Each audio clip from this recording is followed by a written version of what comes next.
जी प्यारे अस्सलाम वालेकुम व रहमतुल्लाहि व बरकातुहू जी। की हाल चाल है जी? ठीक ठाक हो? उम्मीद है तुसी सारे इंशाअल्लाह अल्लाह दे हुक्म दे नाल ठीक ठाक होवोगे। अज दे वीलॉग दे विच मैं तुहानू इंडिया दी मशहूर अदाकारा ईशा देओल दे बारे च दसांगा कि उन्होंने एक शो दे विच एक लड़के नू क्यों चंड मारी, थप्पड़ मारिया, उन्हें उन्होंने की किया सी ते उसकी सारी तफसीलात अज दी मैं इस वीडियो दे विच तुहानू दसांगा।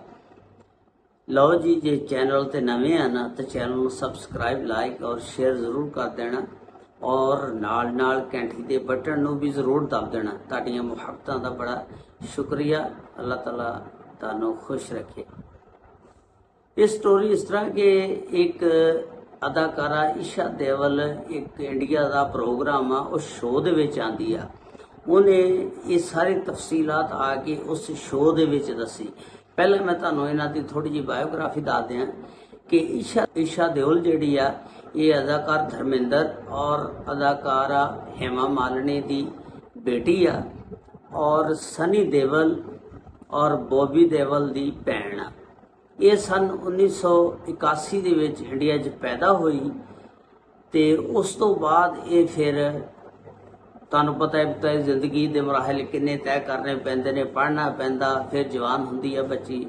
फिर इन्हें 2002 दे विच फिल्म दे विच इन होईयां।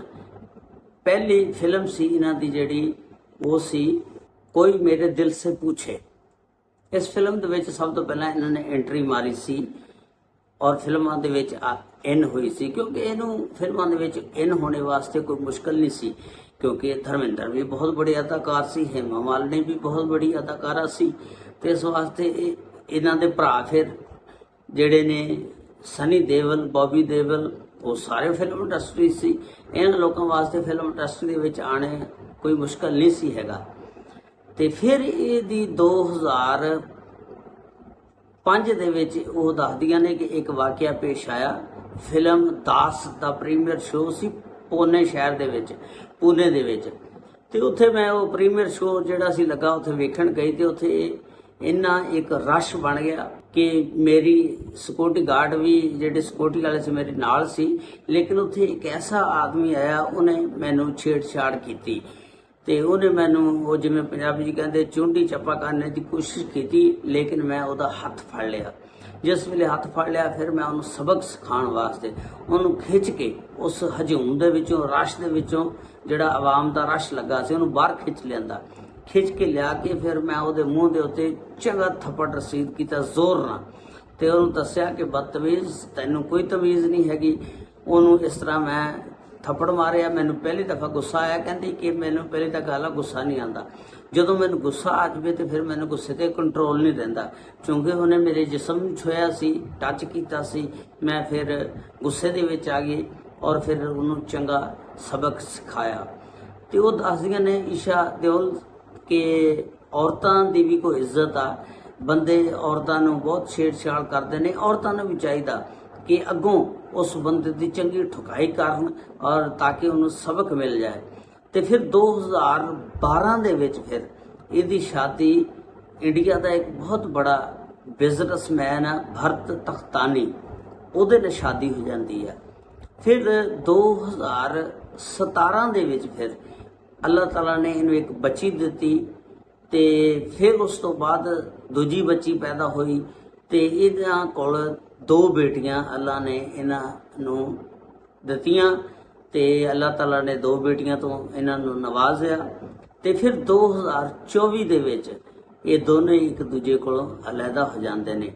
ये पता नहीं की गल आ कि शादी क्यों इन्नी देर नहीं चलती हैगी फिल्म इंडस्ट्री दे विच। हालांकि वो जिहड़ा बंदा सी वो बिजनेसमैन सी, भरत तख्तानी सी, उसदा फिल्म इंडस्ट्री नाल कोई ताल्लुक नहीं सी, बहुत बड़ा बिजनेसमैन सी। फिर 2024 इन्हां दे दौरान तलाक हो जाती, दोनों एक दूसरे को जुदा हो जाते हैं। तो इंडिया के अदाकार इस तरह शादियां, साडे पाकिस्तान के अदाकार भी एक दूजे ने शादियां तोड़ते रहते हैं, कराते रहते हैं।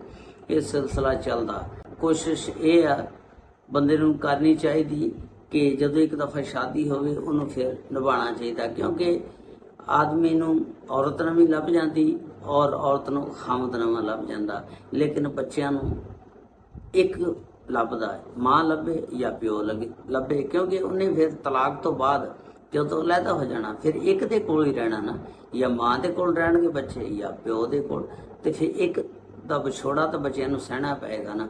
ਬਹਰਹਾਲ ਇਹ ਬੱਚਿਆਂ ਦੀ ਜ਼ਿੰਦਗੀ ਵਾਸਤੇ ਖਤਰਨਾਕ ਆ, ਤੇ ਜਦੋਂ ਸ਼ਾਦੀ ਕਰ ਲਓ ਤੇ ਫਿਰ ਉਹਨੂੰ ਤੋੜ ਨਿਭਾਉਣਾ ਚਾਹੀਦਾ।